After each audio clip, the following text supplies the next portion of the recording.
We can only give you the tools and honestly the encouragement to cut through the smoke that you're going to read everywhere else on a lot of YouTube and a lot on Twitter, where it's like, just do this, or I've been trading for 3 months and I'm already super successful. No, it's a lie. Get ready for the long haul. We're here to encourage you, help you through this. We're here to help you troubleshoot. Feel free to contact us. We're happy to bounce ideas off with you. That's what we do. Hey everyone, welcome to the Anarchy Podcast. 99% of traders will never make consistent profits. So why listen to the 99% of advice? On this show, we're going to challenge some of the most hallowed and repeated tenets of trading, and in doing so, set you up to succeed where others fail. Spoiler alert, we don't have a secret strategy or magic wand that will let you skip out on the hard work of learning the markets, but we can debunk viewpoints that are holding you back. If that sounds good to you, come join us. Hey, everybody, and welcome to the Anarchy Trading Podcast. We hear it all the time from people. I've been losing for years, but I have no idea why. Well, you're not alone. In fact, 99% of people are right there with you. So today, we're going to dive into how you can troubleshoot your trading to find out why you're losing, and then give you some potential ideas about how to fix those issues. Jordan, how you doing? Doing well. Thank you for the intro, Levi. This is something that I've really been wanting to do for a little while, because as we've gotten more involved in trading, we, of course, come in contact with people who've listened to the podcast or, contact us on Twitter saying, hey, guys, really appreciate what you're sharing. I've been losing for years. What you've shared has been really helpful. And that's been really encouraging for us to hear. I mean, that's one of the reasons why we're doing this. But then second of all, we have people come like, man, I've been trading for years. I'm still losing. I've listened to your podcast, but I still can't figure out why I'm losing. Can you help? And that's what I really wanted to go through today, because honestly, I mean, Levi and I still do this on a regular basis, right? Levi has a bad losing streak, or I have a bad losing streak, and we go to the other one. Hey, dude, I've been losing like 2 weeks in a row. I don't know what's going on. Is it just the market? Am I doing something different? And that's what I want to discuss today, to help you be able to troubleshoot yourself. Not all of us can have another trader that we can bounce ideas off of, although we are available. So, drop us an email, give us a DM. If you want us to take a look at your journal or, answer a few questions you have, we're here to support you. As I said, we had some great mentors giving back to us over our trading career. You heard from one of them, John, here on the podcast a few episodes ago. And so we'd love to help. Feel free to contact us and we'd help to, drop you some ideas. But our goal is to make you self-sufficient. So essentially teach a man to fish and you feed the village, right? So what we're going to do today is go over troubleshooting.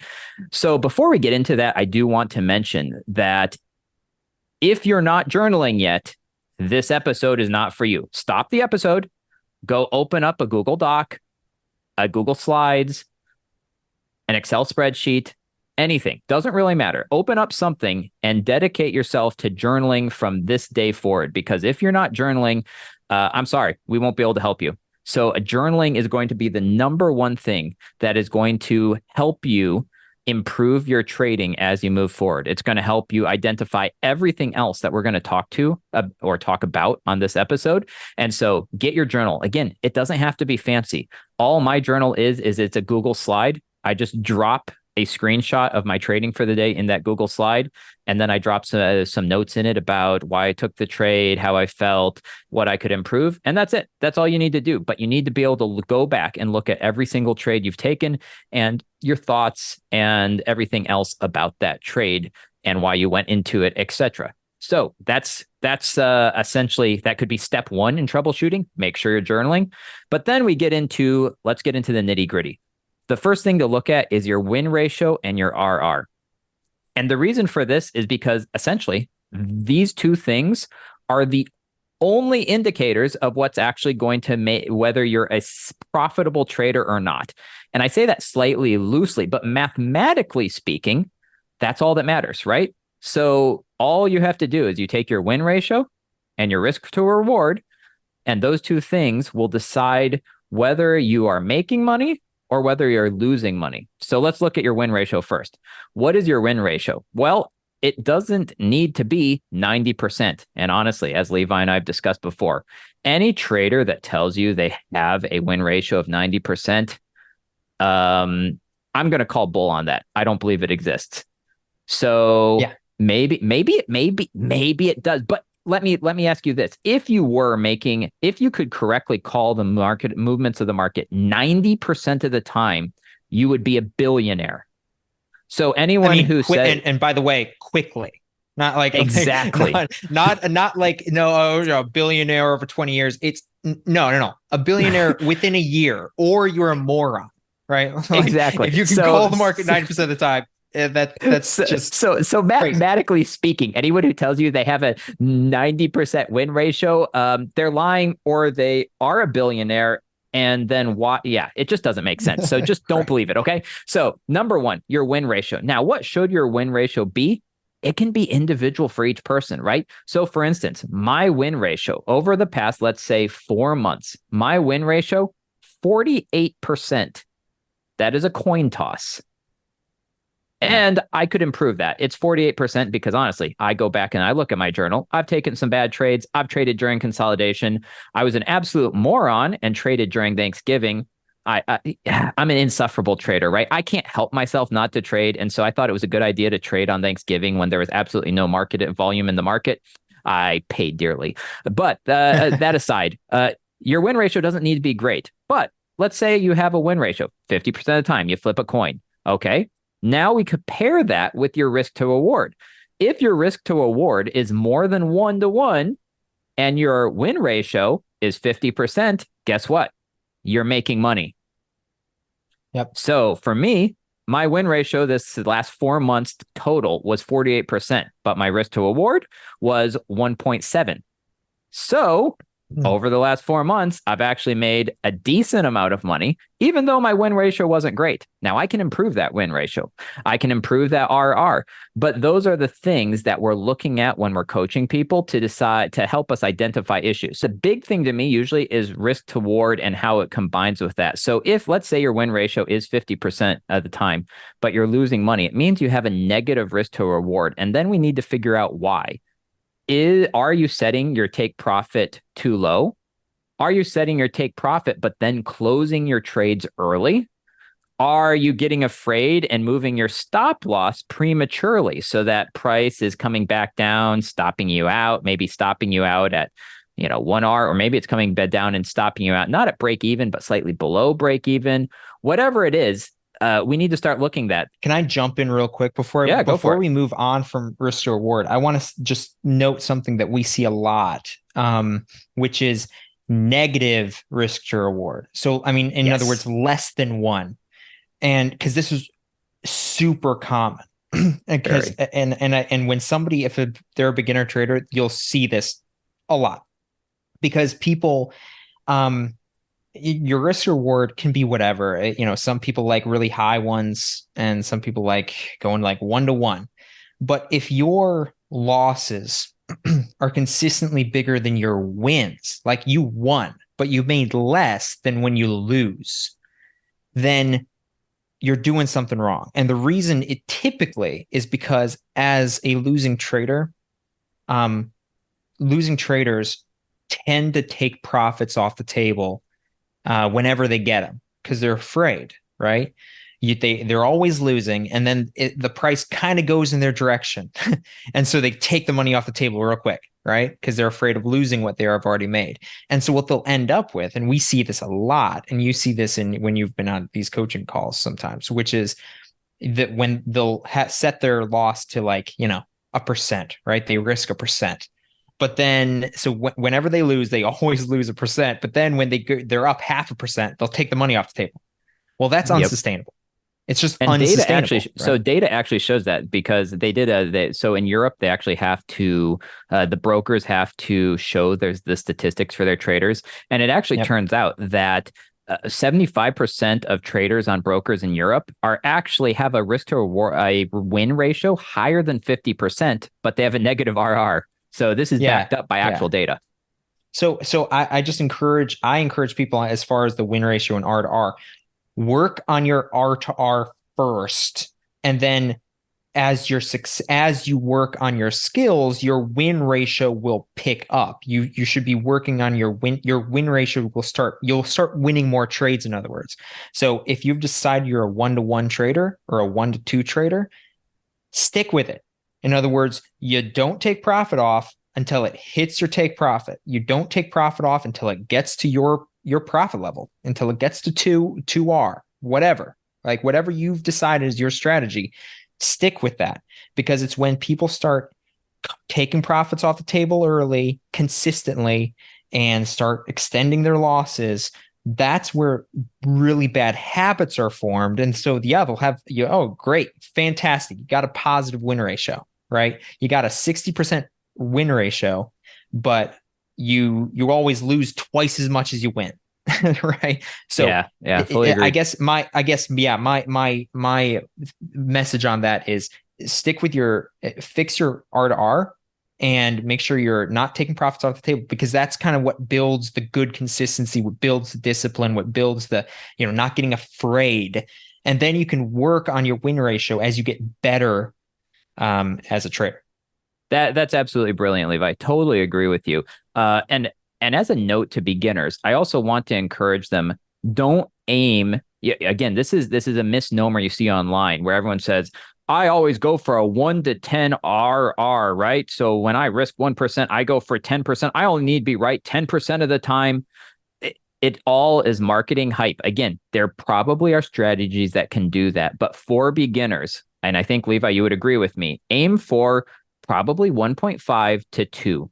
Anything more than that, and you're endangering yourself into getting to sloppy trading and hopeful trading instead of being purposeful with your trading. So don't listen to the hype. We're telling you, it's hype.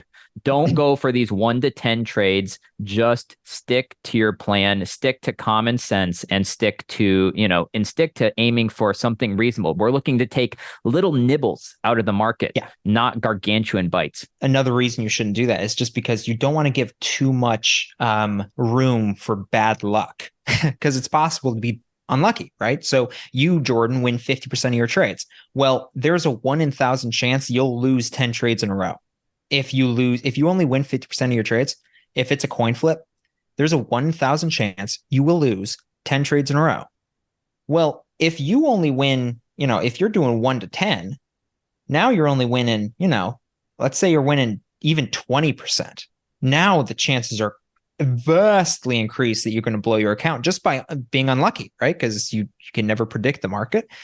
And so it's much easier to string a bunch of losses together and blow your account if you're waiting for these 1 to 10 huge moves, and meanwhile taking a bunch of losses in the middle until you kind of break even on your big wins. The math kind of doesn't really change all that much. So yeah, don't buy the hype. The math is pretty similar. Don't give a bunch of reasons to blow your account early. Yeah, perfect. My other big thing is a reason why you might be failing at your trading right now is you're trading during the wrong type of environment for your strategy. I came across this definitely over, as I was talking about, during the holidays, right?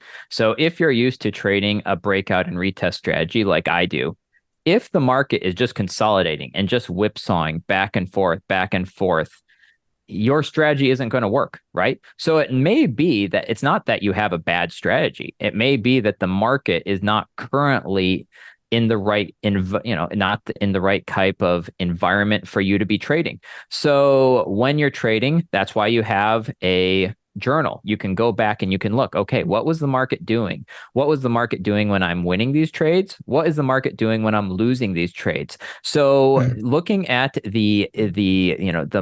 the market's moving is going to be very important. Maybe you're just trading at the wrong market conditions or at the wrong time. For instance, if you trade a break and retest strategy, but you're trading that during the Asian session, you're probably not going to have any break or retesting because it's usually consolidating. Again, not always, and maybe for some people it works, but in general, that's not going to work very well for you during the Asian session. And so looking at the market conditions, not only for various times of the day, but also just various months. We had a crazy volatile market that just went bullish like crazy in November for the indices. And it went between flying up and consolidating. So learning to identify what type of market you're good at trading and what type you're not is going to be very helpful for you in learning to avoid those times when you could be trading and just, losing because you're whipsawing. I mean, I remember a time last year I tried trading a breakout and I was trying to trade GJ, and I just broke my rules, and I ended up losing like 5% in one day because I was just trading chop. And I went back and looked at those trades and I was like, oh my word, why was I trying to trade this? Like, it's just whipsawing back and forth and I'm acting like it's going to go somewhere. I should have been able to identify this right away. Of course, as we discussed earlier, your brain can trick you into thinking things, and that's what my brain did. So yeah, all to say, check your environment and decide what environment works for you, and then stick to that. And that's a big skill to learn, by the way. Like, It just takes time. It takes time. Yeah. That's not something that just will happen. Yeah, because like we talked about last week, hindsight it's really easy to look back and go, oh man, why did I take that? It's really hard to be able to, it's a skill that you have to develop of looking into your journal and going, you know what? Like, this is a time that's not good for me. This type of market condition isn't good for me. And it's a real skill to be able to see that in the moment, because it's really easy to go back and go, well, that was a trending day. I should have traded on the trending day, or that was a consolidation day. I shouldn't have traded. It's really hard in the moment to go, oh, you know what? I think it's consolidating right now. I think it's just going to be bouncing around all day back and forth. And, this is probably isn't good for my strategy. I'm going to hold out. It's a real skill that you're going to have to learn. You will have to learn it. Trust me. Because like John said a couple weeks back, the best defense is the best offense. Like, when it comes to, and defense wins championships is a pretty common sayings, at least in US sports. Playing defense with your funds, right? And knowing when not to get in. Yeah, knowing when not to get in is a massive, massive skill that you're going to need to learn. So that's a huge one in troubleshooting, checking your times, checking the market conditions. Hey, when I was winning, this is what the market was doing. When I was losing, this is what the market was doing. And are there lessons you can pull out of that? It's a big question. Yeah. Yep. And finally, what's your mindset? Check your mindset. So this one, not as easy to identify. You can't look in your journal really and see your mindset, although you can journal your thoughts and your feelings. But take a step back and take a deep look into, why are you trading? What's your goals? What's your view on it? What are you trying to accomplish? Because let's be honest, if you just lost your job and you're trying to trade, we've discussed this just recently on one of our podcasts. If you just lost your job and you're getting into trading because you need to make money to feed your family, don't do it. You're never going to be successful. It's too stressful. It's not the right time. You're not giving yourself the right environment to learn.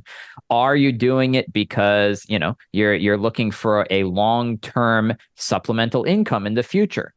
Okay, let's look at that. Are you doing it? Are you doing it because you feel, are you doing it, but you have familial pressure that you shouldn't be doing, right? Like, maybe you don't have a supportive family that doesn't want you spending 2 hours a day in front of the computer doing it, right?